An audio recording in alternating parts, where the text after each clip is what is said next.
All right, good afternoon, everyone. Thank you so much for joining Corporate College's webinar series, Live with the Experts.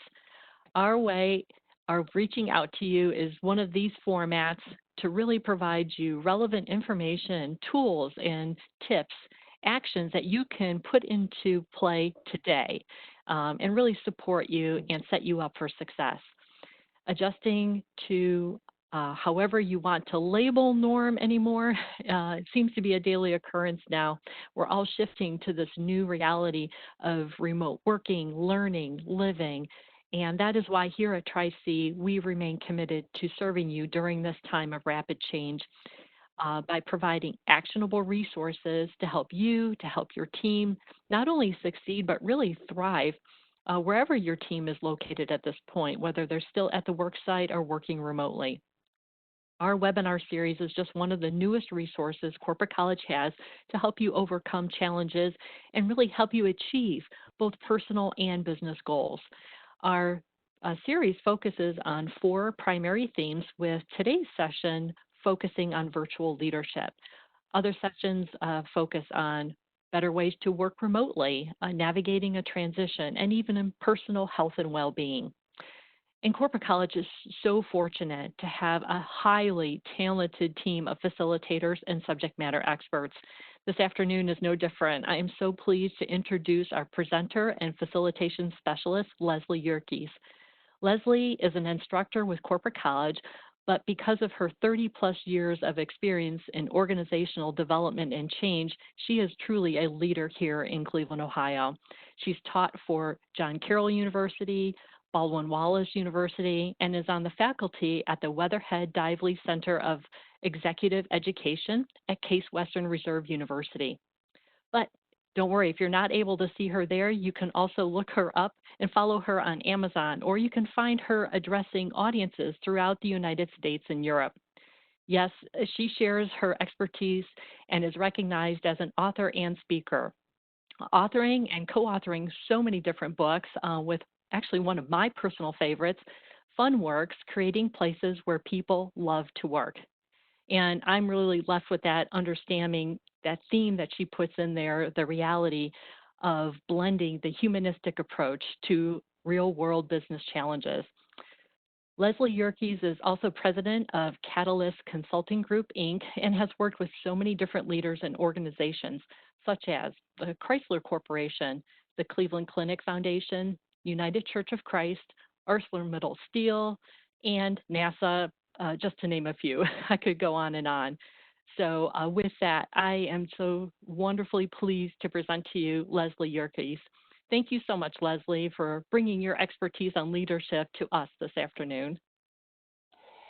It's a pleasure.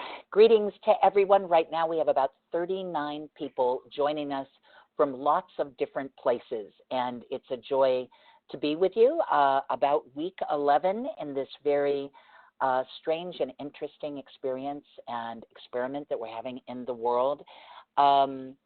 When we decided, or when I was asked to bring content to you via this virtual format, of course, the first kind of content that I would want to bring to you is about leadership. It is my passion. I want to learn leadership. I want to grow as a leader. I want to observe and serve leaders. And over 35 years as a consultant in the field of organizational behavior, I have learned that leadership is the #1 most essential ingredient to organizational health and well-being. So as we are challenged like never before in our generations, I am very curious to know what kind of leadership is showing up. And if the leadership models that we have learned are in service of us, and if the definition of leadership is changing.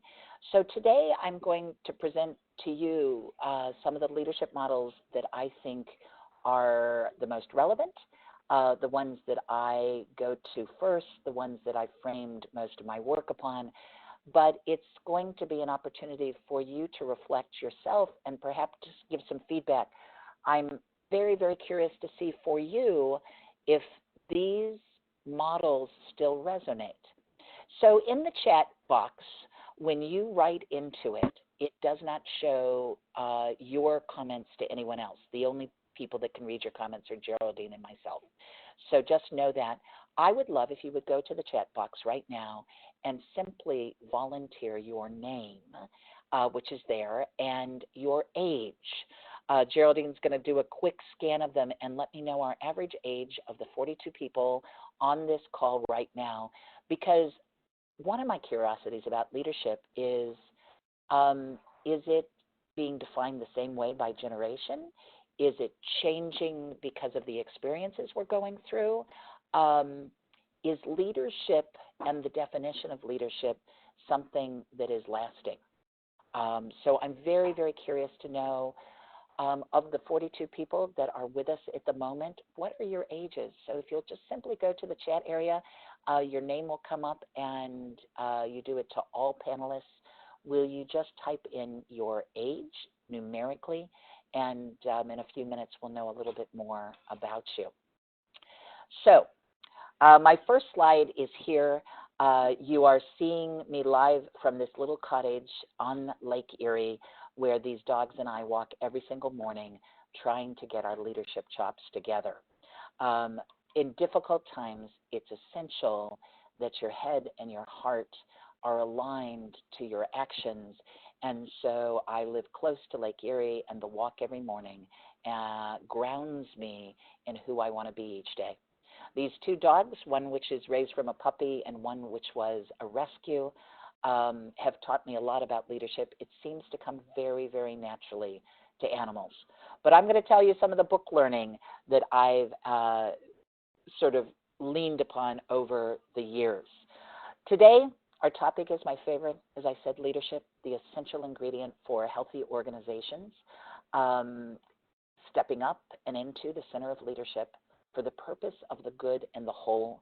And my more curious extended question is, and what leadership is necessary, needed, and essential for this very turbulent transitional time that we're living through? So that's what's on our schedule for today. I hope that as this is your lunchtime, you're not only feeding your mind, but you're feeding your body at this time. And I'll feed it with some models. So as much as this can be interactive, I'm going to try, and I'm going to ask you to put things into the chat box.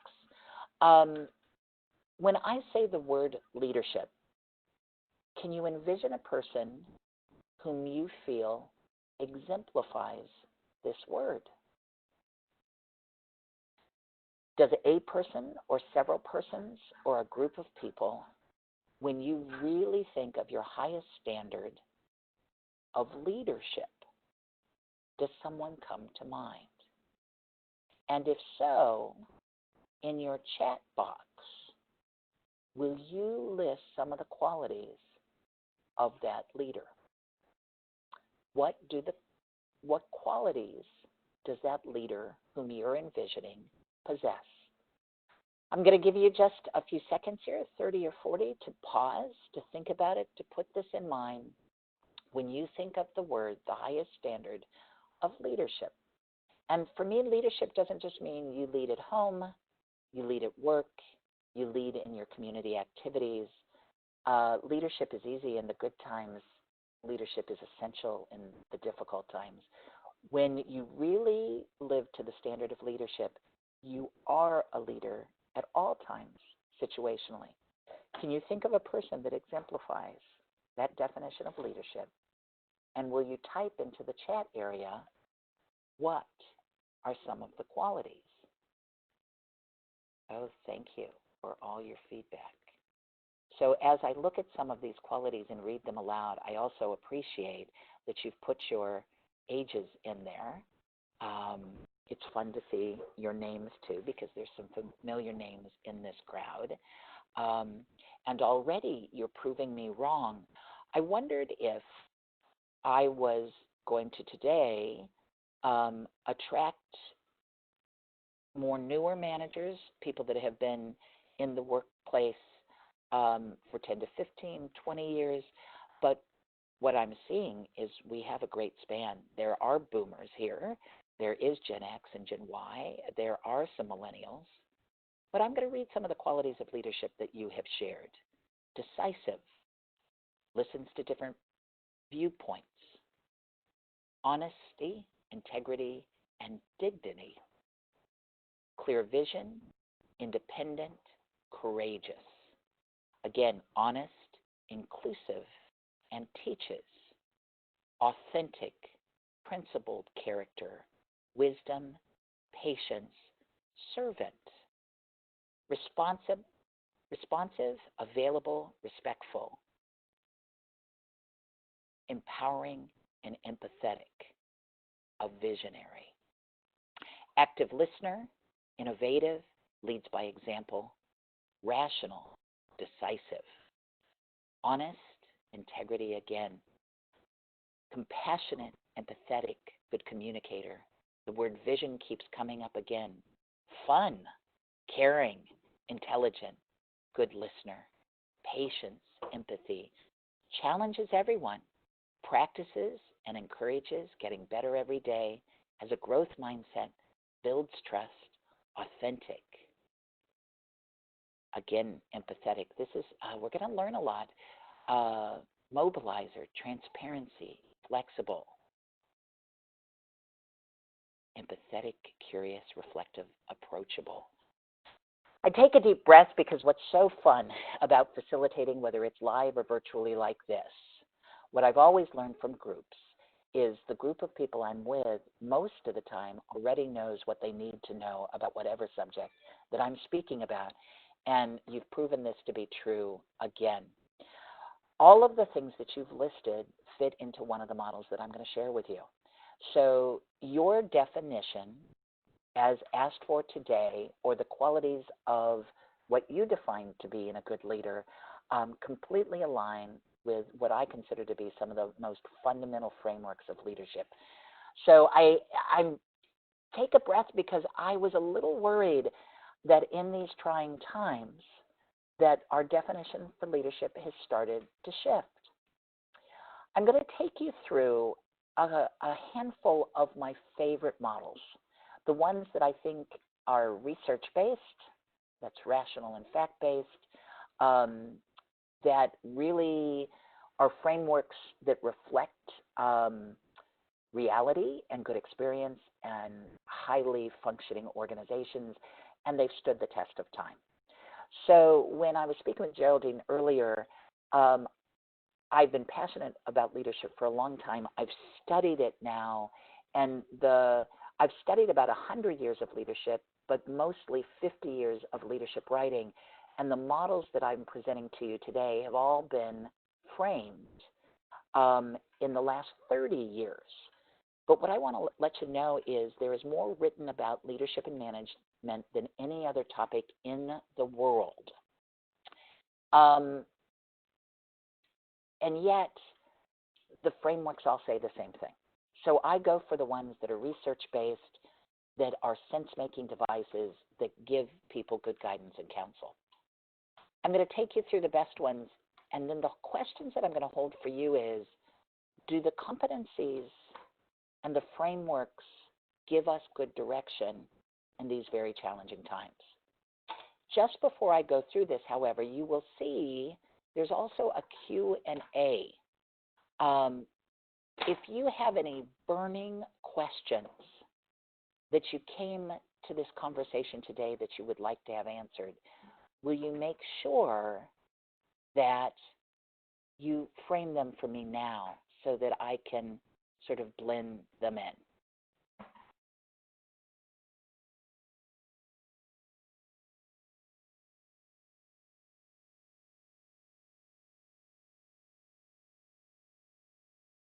We have one person who's struggling with the volume, and I know that Geraldine will be helping with that. I hope that you are able to resolve it. But if you have any questions that are really, really pertinent and burning, and you'd really like to have them entertained, please will you note those. Also, those that I cannot get to, I will follow up and answer them as I will be provided with your email information. So very quickly, we're going to walk through some of my favorite free frameworks. If you have not had the opportunity to be exposed to this book, that is probably in its fifth or sixth edition. This is its fifth edition. Has several other books that have been written from it. It's one to be on your leadership library. The title of this book is called The Leadership Challenge. Its authors are Jim Kouzes and Barry Posner. They designed this book when researching. They were both faculty members in California, and they interviewed 40,000 managers, and they asked them the same questions. And as a result of that, they created their framework. In the fifth edition was in its 25th year. They are already up to their 30th year now. They have done the study every 5 years and reinforced it. So that's what I really, really like about this. When I read this book, I was very, very happy in a couple of different ways. All of the leadership reading that I had done prior to this was very gender dependent and spoke mostly of leadership being a male quality. There were few, if any, books that exposed and said that women are leaders too. And Jim Kouzes and Barry Posner sort of broke down that myth. The other big myth buster that they did that I appreciated so much was they said that leadership is a set of learnable, observable skills, competencies that anyone who so desires. So the question was always up till then, are leaders born or are leaders made? And if you wanted to be a leader, were you one of those ones that it came to naturally? Jim Kouzes and Barry Posner said from all of their research, these were the essential qualities, not the only, but the essential qualities of really extraordinary leaders, and that anybody, if they so desired, could learn those skills. There are 5 practices of exemplary leaders. This is the order in which they presented them 30 years ago. They have since changed the order a little bit. 30 years ago when the model came out, and it was the first leadership model that I based my own personal practice on, I was all of 28 years old, I learned from Jim Kouzes and Barry Posner that leaders challenge the process. They are, one of the words you used, courageous. They're risk takers. They are not content with status quo. They want things to be better. They're not afraid to speak truth to power. They're not afraid to say the unpopular thing if, in fact, what's happening is not appropriate or lacks integrity. They stand up and step in. They do that to the second behavior. They inspire, and the word shared should be bolded and underlined, vision. They don't just create a vision themselves and impose it on others. They sort of cultivate people talking about aspirations, about what their hopes and dreams are for a brighter future. To that vision, they challenge the process and say, stretch. Don't let your monkey mind tell you that that's impossible. As they articulate a collective vision that creates an outcome that includes, and you use the word inclusive a lot when defining the qualities of leadership, for everyone, they break it into smaller pieces and enable others to act. I have learned over the years that not everybody is expansive and visionary. There's some people who just say, give me what you want me to do, and I'll do that every day consistently well. There are people that see the 10,000-foot level just easily, and others who say, I just want to come to work and do what you need me to do, and I'll do it very, very well. Great leadership is the ability to take something big and parcel it down and give it to individuals who accept the responsibility and give them the tools, resources, and the capabilities to take responsibility. The fourth practice was one that, again, you shared when I asked you to tell us the qualities of the leader that came to mind. They walk the talk. They model the way. They don't ask of any others something that they wouldn't do themselves. When you define, and many of you use the word integrity, integrity means that your behaviors are congruent with the values you espouse. congruency is really, really important. I was thrilled with the Kouzes and Posner model because not only did it tell me women could be leaders, was it based on research that it let me know that leadership was learnable and observable. They were the first leadership model to come out to say that there was an emotional component to leadership. Up till then, leadership was something about toughing it out, about being strong, about not showing that you're soft, and sort of having a stiff upper lip. Jim Kouzes and Barry Posner found in their 40,000 initial interviews that people connected with individuals that encouraged the heart, that were not afraid to show care and love and emotion, and were great at recognizing that in other people and celebrating the milestones along the way. Abundance in their sense of knowing that the journey through to greatness is as much a mental journey as it is a heartfelt journey. So as you look at these 5 practices, is there one that you think you're particularly good at? The definition of Kouzes and Posner of exemplary leadership is an exemplary leader does all of them. My experience is it is at different stages of organizational evolution, you need to lead with different practices, but their definition includes you need to have them all in your pockets. Is there one that you think the times we are living in right now call out especially for us? So in your chat area, will you entertain that question for a minute right now? 11 weeks in, next week starts the month of June, our 12th week experiencing a pandemic.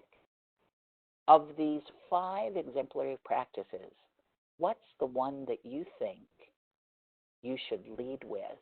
Though they're all important, all essential, but what's the one that you think you should lead with?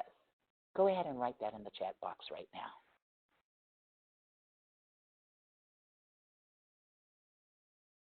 I'm going to be quiet and take a minute and look at them.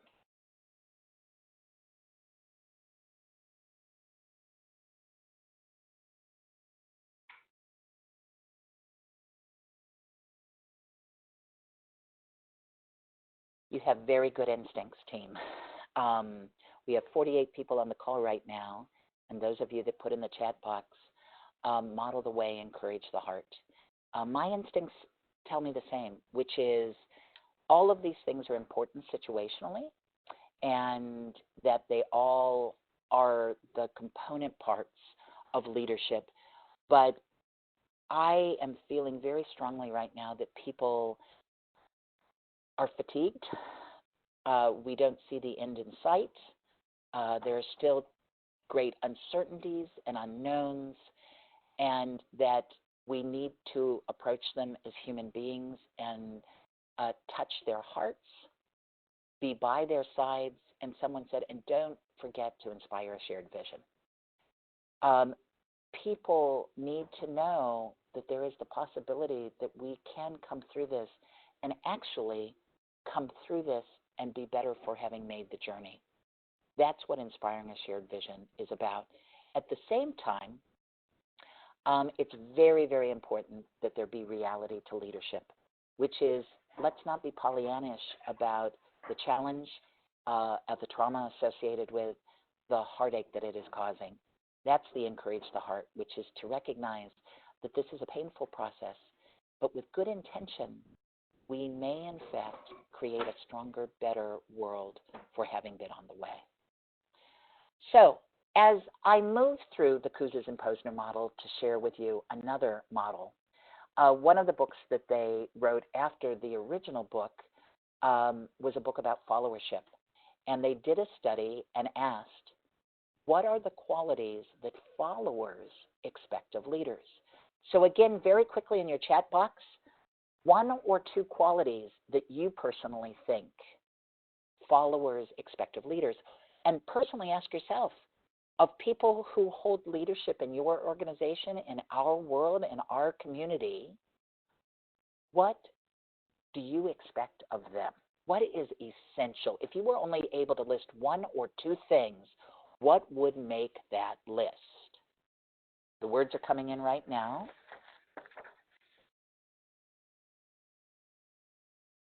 Clarity of expectations, respect, direction, encouragement, truth, compassion, responsiveness, good communicator, honesty, role model, excellence, trust, respect, integrity, role models, and this all-important word, trust again. Big, big word. Consistency, compassion. I'm going to pause for a minute and share with you that they have continued to do this research project every 5 years. And most of the words that you have shared are on the list. But I would like to share with you the 5 that always make the top of their list. So when they ask, what do followers expect of leaders? First and foremost, they wrote down the top, the one that always comes out, is competence. I want to follow the person who knows what they're doing. The challenge about times like we're living through is none of us have lived through this time. None of us have competence. Well, I am not a PhD viral scientist. There are some of those out there, but really, none of us know all the moving parts of this.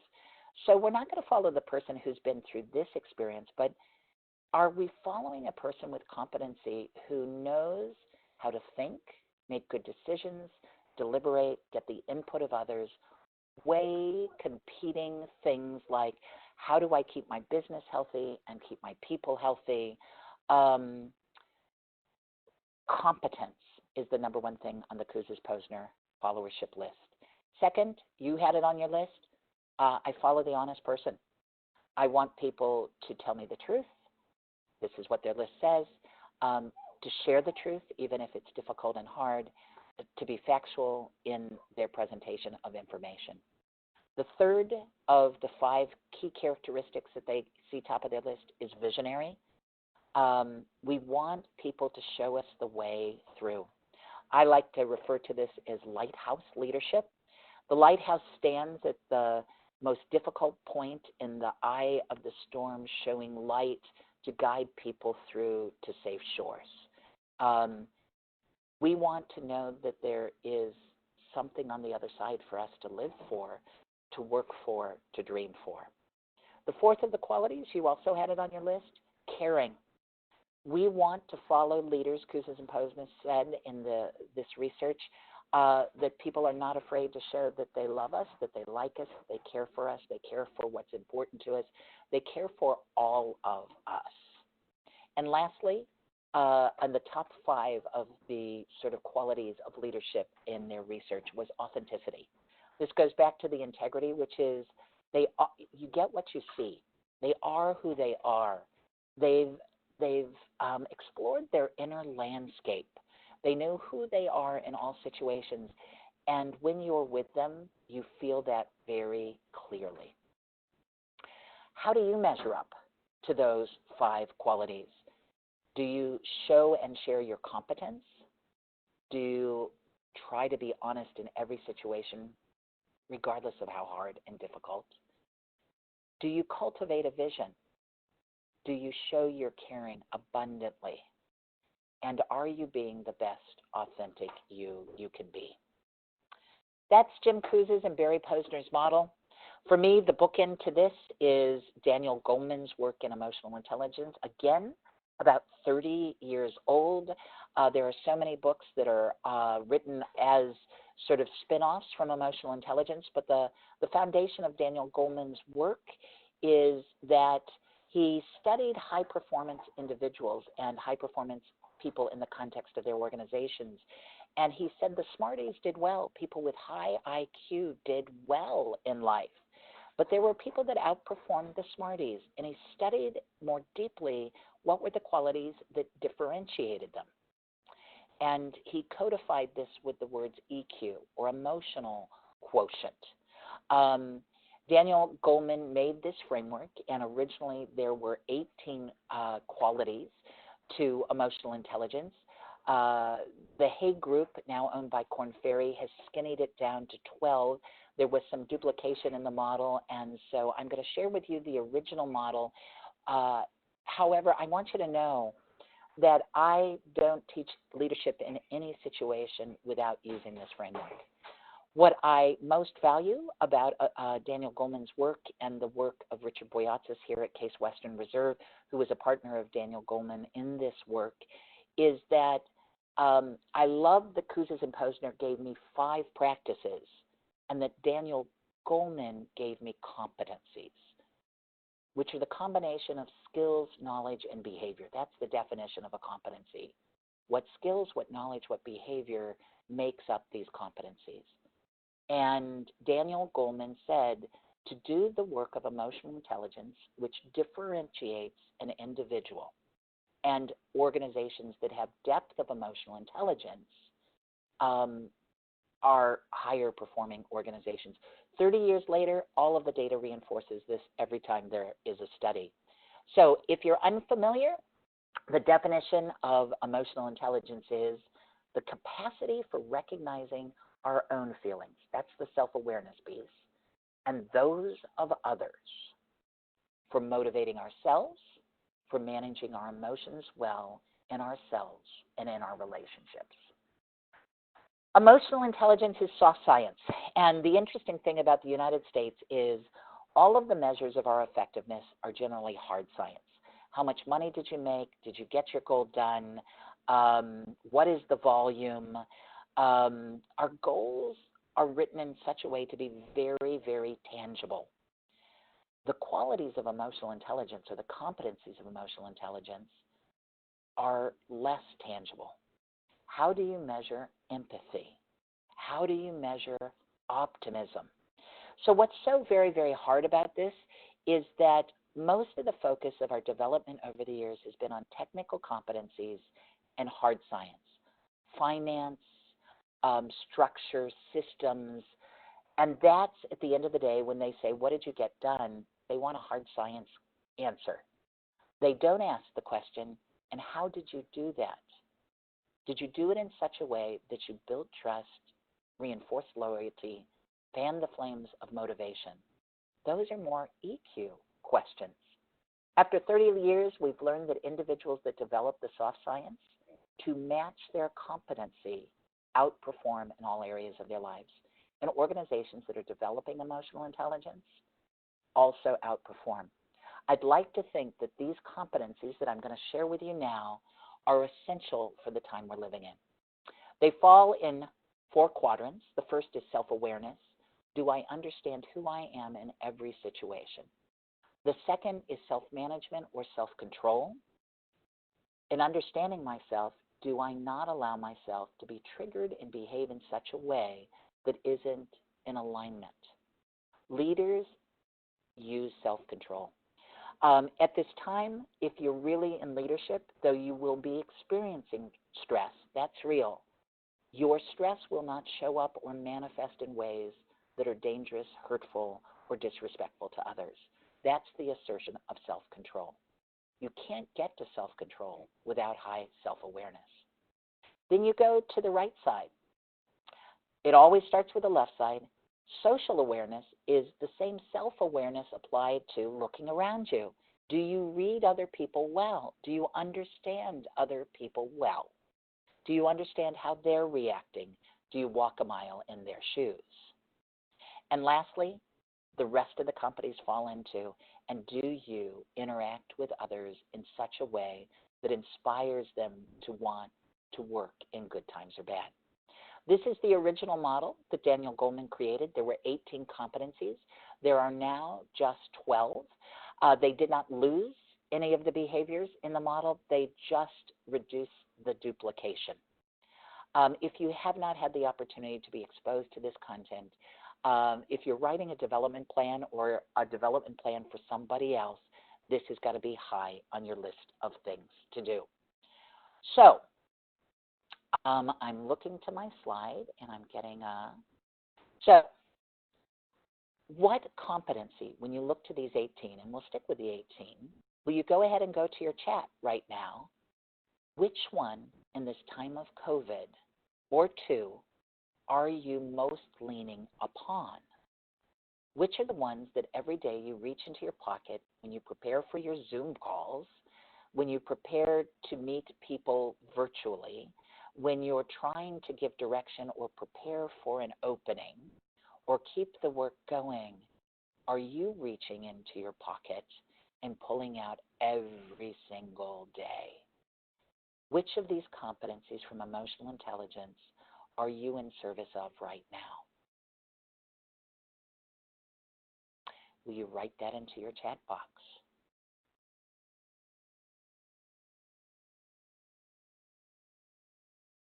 Oh, I love seeing these arise. I want to say good on you. I want to champion you. I want to encourage you at this point. Stay the course. You're going to need them all. Your self-management, your adaptability, your flexibility, your teamwork and collaboration. I hope there's some empathy in there, guys, which is don't be hard on yourselves.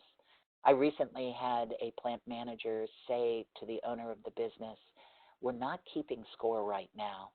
If someone doesn't feel like they can come to work because they're afraid, we're not putting that in their file. Nobody keeps score. This is not a test. We just want to get through this alive.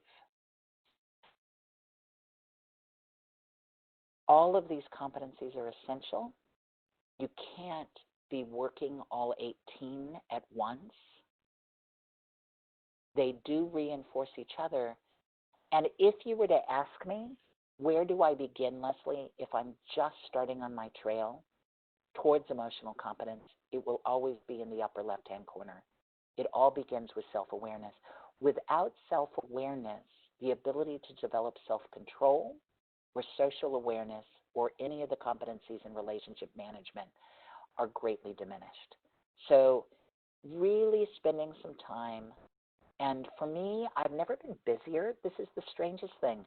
To not be able to go out and do our work, but feel like I'm behind the eight ball every day. It's like, where does the time go?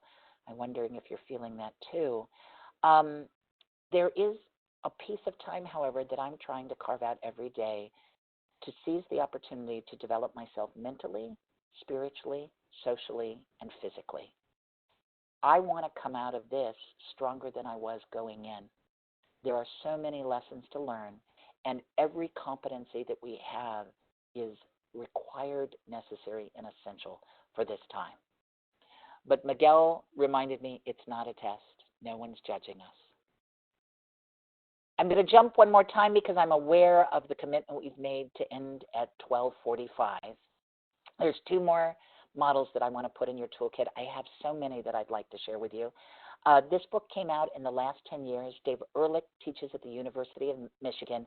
He's one of the best human resource researchers out there. I love this book because it's succinct, it's easy. All the books I've said are not theoretical or easy to read. This one has lots of internal questions and assessments and is really very fun. I pull the model from the Leadership Code, 5 Rules to Live By, out all the time when people are saying, how should I spend my time? David Ehrlich said his definition of leadership and the execution of leadership falls into 5 buckets. The first is be a strategist, shape the future. So Kouzes and Posner model would be the visionary, challenge the process. Rule or habit number 2 is execute upon that strategy, make things happen. That would be Kouzes and Posner saying model the way and enable others to act. If you look, there are 4 axes. The north is long-term strategic action. The south is near-term operational. The, I believe, east is organizational, and west is individual. I might have gotten that backwards. So on the other side, they say the other things that a leader is doing all the time is, number 3, develop the capacity of the people in front of you. Right now, some of your folks may have time to do things like this webinar. Try to put good stimulus in front of them, books, webinars, opportunities that they are able to grow their capability while some of us are furloughed or other opportunities. The best and most important resource of our organizations is its people. They are the one thing that is expandable and able to grow in capability. So to be a leader is to recognize capability, to recognize talent, to grow that talent, and to keep them all on their growth edge. The fourth of the habits is human capital developer, sourcing the next generation of. Right now, one of the things that's going to result of COVID is the marketplace is, is the number, it's so gigundous, how many people out of jobs. It's so large that it's hard to even wrap my mind around it and hold it on any day. But some of those people won't have jobs to return to, and we will have a fresh set of individuals looking for new careers. If your organization is ready to hire, you may be hiring people who didn't do the jobs they're hired into, but people that are very green, not green in their experience, but green in the job that you're filling. There is going to be, from what was originally pre-COVID, a highly tight labor market, there's going to be a lot of talent on the market. Is your organization the kind of organization that is prepared today to accept, recruit, and be the kind of place that the folks want to take their talent to? This is an opportunity for the leader who is the human capital developer. Similar to Stephen Covey's 7 Habits of Highly Effective People that goes back almost 40 years now, personal proficiency is sharpen your saw. Leaders are never cooked, they're never finished, we are never, ever complete. In fact, emotional intelligence and the 12 competencies, or 18, whichever you prefer, are highly perishable. Stress is the greatest enemy to any of those competencies. We never are fully done. We're always working it. And if we are not awake and present, they can slip out of our hands. So I encourage you to print out. You will get a copy of these slides. In what way on a daily basis are you creating the vision and the strategy? In what way are you getting things done? In what way are you growing the people around you and setting them up to success? In what way are you sourcing the new talent that will take your organization to new heights? And in what way are you growing yourself?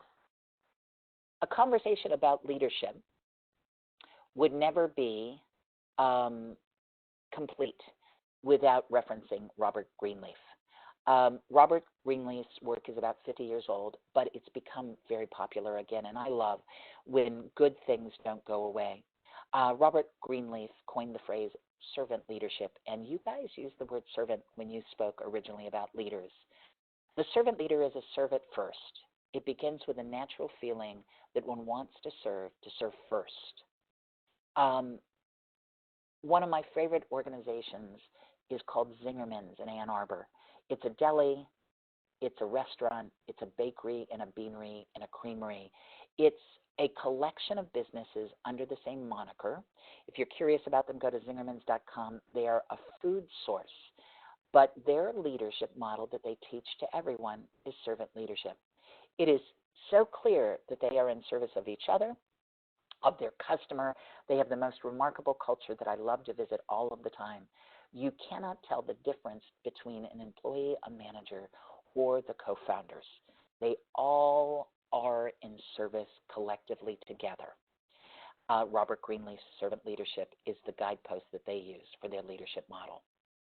My wish and hope today is that one of these models resonated for you, that if you hadn't heard about it previously, that you might want to crack it open, and that you might want to grow yourself a little bit during this time. I'd like to end with something, but I still will hold this curious question out there, and that is, during these times that none of us have ever lived through, is our leadership models, are they enough? Is there more we need? Is there something different? Is there something new emerging? I'm inspired by leaders. I like to read about historical leaders. I'm reading right now Marcus Aurelius's. He was a Roman emperor. His small book called Meditations. I go way far back, and then I try to find contemporary things as well. But the two quotes that I'd like to share with you today very quickly, I went to one of my favorite female role models, and that was important to me to find women who were leaders. Her name is Eleanor Roosevelt. She was not given the leadership position, but she found a way to influence.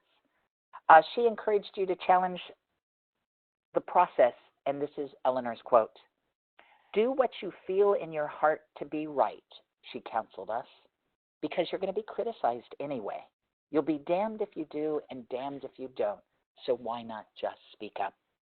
And the last resource that I'd like to give you, because I'm always on the hunt for something new and something fresh, again, everything that's being written is already out there, but I like a retake. Brene Brown has become very popular. She's written over 22 books. She's been hard at work at this, but her most recent book called Dare to Lead really grabbed people. And it is a Joseph Campbell quote from the back of her book that I'd like to give to you in these very challenging times.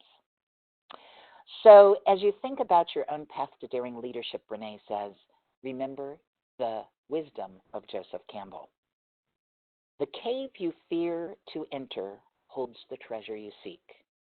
Own the fear, find the cave, and write a new ending for yourself, for the people you're meant to serve and support, and for your culture. Choose courage over comfort, choose whole heart over armor, and choose the great adventure of being brave and afraid at exactly the same time. These are hard times. These are remarkable times. These are times for great leadership. I wish it for you. I wish you to find it, and I wish you to share it. Thank you so much. If there's any questions or things I can provide you, please put them in the chat. Geraldine will see that I get all this. I thank you for joining us today. Be well, be safe, be kind. With that, Geraldine, I hand it back to you. Oh, thank you so much, Leslie. Give me goosebumps, and thank you for sharing those quotes. How remarkable that, in the history, how what was said so many years ago is still so relevant to us today. And I can't help but think that, each of us on this particular session is really reflecting on the multiple leadership models that you shared, some new ones and some that were obviously already well known and I knew of as well, but I loved hearing the new ones and really now taking that, evaluating it, and seeing what is truly essential today, and then how myself, and I'm sure all of us here on the session, really want to focus our energy to be seeing ourselves as being true, that empathetic, that courageous leader that you talked about. And then, like you said, looking to others. I don't know if anybody has come up with anything that new that you had mentioned, but it does give us, quite a bit of food for thought to really take this time now and examine it. So thank you for that insight, Leslie. Very much my pleasure. And again, probably the biggest challenge I had was how do I pick 1, 2, or 3 models? There's so much good stuff out there. Go and grab it. And now all of our content people are putting it out there virtually. So thanks to you. Thanks to Goldman Sachs. I wanted to just acknowledge that Goldman Sachs, the 10,000 Small Businesses, is a program held in partnership with Tri-C and is a classroom-based practical business education program that gives small business owners benefits and valuable skills. And it is the Goldman Sachs 10,000 Small Businesses and Tri-C Corporate College that is bringing all this good content to you. So thank you, thank you, thank you. Thank you so much, Leslie, and thank you for mentioning that because it is important. Business owners are leaders for themselves, leaders in their community, leaders for their organization. And we are so excited to have been in partnership with Goldman Sachs for many, many years now. We have a new cohort, Leslie, that's going to be starting this fall, but the application to apply for that is now. The deadline is June 4th. So if anyone on this webinar is interested, please feel free to reach out to me, to Corporate College, and we'll get you connected to the right people for the application, because that wonderful program that Leslie just mentioned is absolutely free. So what better time now to take the time to invest in yourself? You're investing not your dollars, you're you're investing your time, which is money. I do understand that, but now is the time. Is so critical for the right type of leadership. And so this program is free, and we look for the applications to be submitted by June 4th. So thank you so much for mentioning that, and we do hope that people apply. And if you know anybody, please also make the recommendation to them for us. Thank you. Thank you. If I had only had this 34 years ago, right. To think where you'd be now. Bumps in the road might have been easier. Oh my gosh. Goodness gracious. Well, thank you again. And on behalf of everyone at Corporate College, Leslie, we're so pleased to have you as part of our team. And thank you for this wonderful presentation today. And it's really something that Corporate College is doing very intentionally to provide you really essential learning to really overcome the challenges that you might be facing right now. We're doing this through our webinars, our virtual classroom trainings, our self-paced online programs.